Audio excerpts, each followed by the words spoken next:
This is a Mojo angler by Motion, 12 foot 4 inches long, 31 inches wide, weighs about 52 pounds, has a weight capacity of 325. That's a dog. There's a center console, dry storage stuff, 2 rod holders in the back, dry storage forward, adjustable foot pegs. It's in great shape.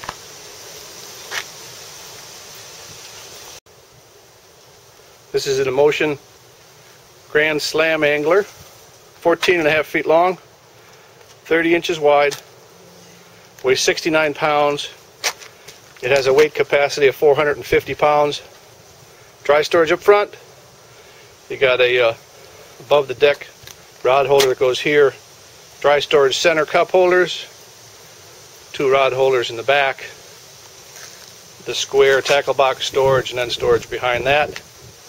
That's a 2010. It's in great shape. No seat, no paddle.